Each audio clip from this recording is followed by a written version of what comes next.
way. You need to preach that way. You need to see men with a sentence of death written across their brow. This is serious stuff. And you had that sentence written across your brow. This is not the most tender spot on a man, but it is tender. You don't want to try to nail a nail with your forehead. Imagine having it written across your brow, and the hangmen are coming for you, and you do everything to get it off your brow, to the point of now your brow is a bloody mess, but it's still there. Only the blood of Christ could remove it. Don't you see, we were all condemned to die. No one could save us. Who would want us? As we're going through all the stuff we moved into our house, I bet you half of it we've thrown away or given away or something. We've come to so many things as, should we save this? No, don't save that. Do you realize that? Don't save. Are you ridiculous? Don't save that. Throw it out. Apart from the love of God, apart from pity, someone in heaven could have said, do you want to save this? Don't save that. Are you kidding? Throw it out. Get rid of it. Look at it. It's disgusting. I like yogurt. Not real yogurt. Real yogurt grosses me out, but American yogurt that tastes more like ice cream. And my wife bought me a treat. She got me some yogurt the other day, and man, I was excited. And I tore into that thing, and when I did, it's like yogurt was all over my hand. I go, oh, this is gross. And I found out the thing had busted open, I guess while it was in the store. Well, do you want it? And I'm half throwing up. I'm going, of course I don't want this, you know, and I throw it in the trash can. I run over, get soap and wiping it off my hands. That's you. You want to save this? Save it. Of course not. You know, it's a thing I preach on the judgment of God in the book of Revelation when I think it's Ebenezer Scrooge. You know, he's being led around by that ghost, and he's brought into this home where he sees people talking, and they're all talking about this horrible, horrible man. And he's wondering, oh, what a horrible, horrible man. Who could they be talking about? Only to his terror, he finds out they're talking about him. In the same way, prior to your conversion, if you could have been privy to a conversation in heaven, hearing them talk about some grotesque brute that ought to be cast into the very most bottom part of hell, and you're thinking, who on earth? Is it Hitler? Is it Mussolini? And then you hear your name. That this person must be done away with before there can be a new heaven and a new earth created.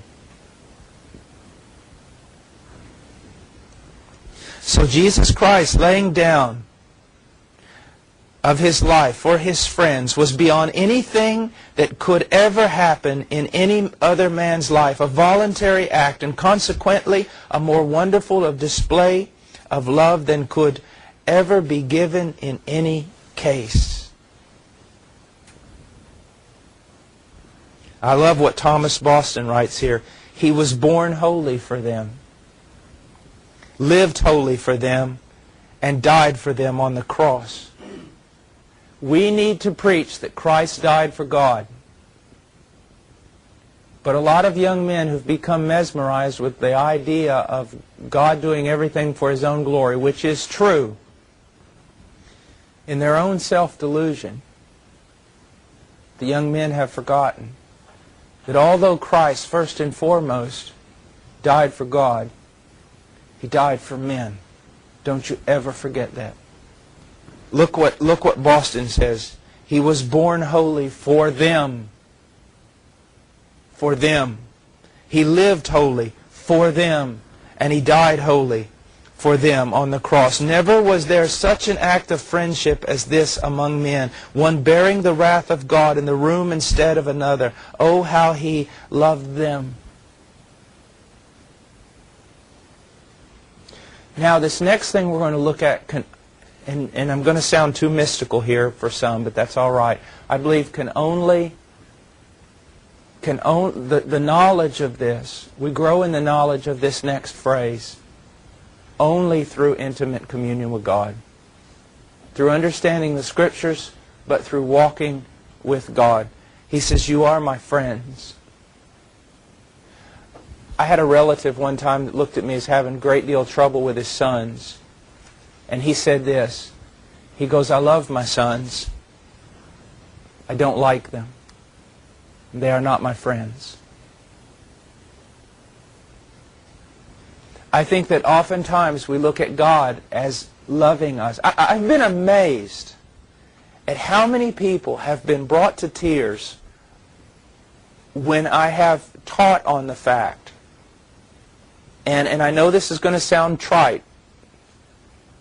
And the way I've tried to explain it has been faulty, I'm sure, and weak at best. But when I teach on God's disposition towards His children, and I use a very superficial word, but I don't know how else to get the truth across. God doesn't just love you. He likes you.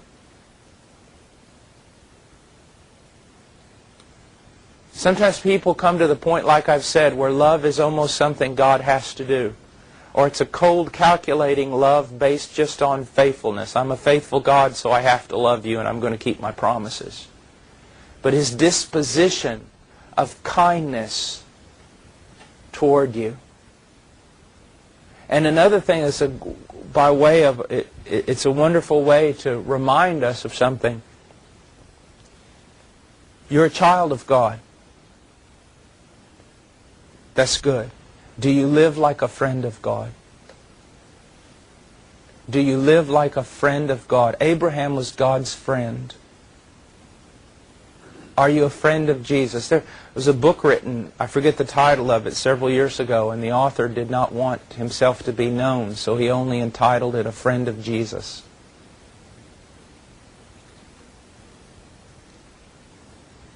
Do you walk as a friend? Now think about that. What do you think a friend is? How do you think a friend responds or lives in the context of a relationship with another? Are you a friend of Jesus? From His side, you most certainly are. You act like one.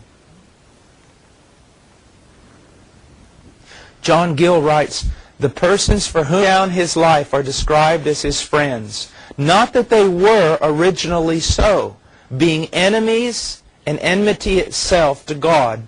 When He laid down His life for them and reconciled them, they were not such as had carried themselves friendly or had shown any love and affection to Him, but all the reverse. But they are so called because He had chosen them for His friends. He had pitched upon them. I love that phrase. And resolved to make them so, and by dying for them, reconciled them who were enemies, and in consequence of this, by His Spirit and grace of enemies, makes them friends, so that His love in dying for His people is greater than any instance of love among men. The one phrase that we've already read, He had pitched upon them and resolved to make them so. And He resolved to make them so not by manipulation, but by love. Do you know of a person that's rather estranged with you, that you have pitched upon them and resolved to make them a friend? You have resolved to make them a friend by the kindness you show to them. He laid down His life for His enemies without any sinister, selfish views, and that freely and voluntarily, whereas among men, when one has laid down his life for others, either they have been very deserving, or he has been forced to it, or it has been done with the view of popular applause and vain glory. Yes. Behold, what manner of love is this. Well, we're going to go ahead and finish there today and start up again next Tuesday.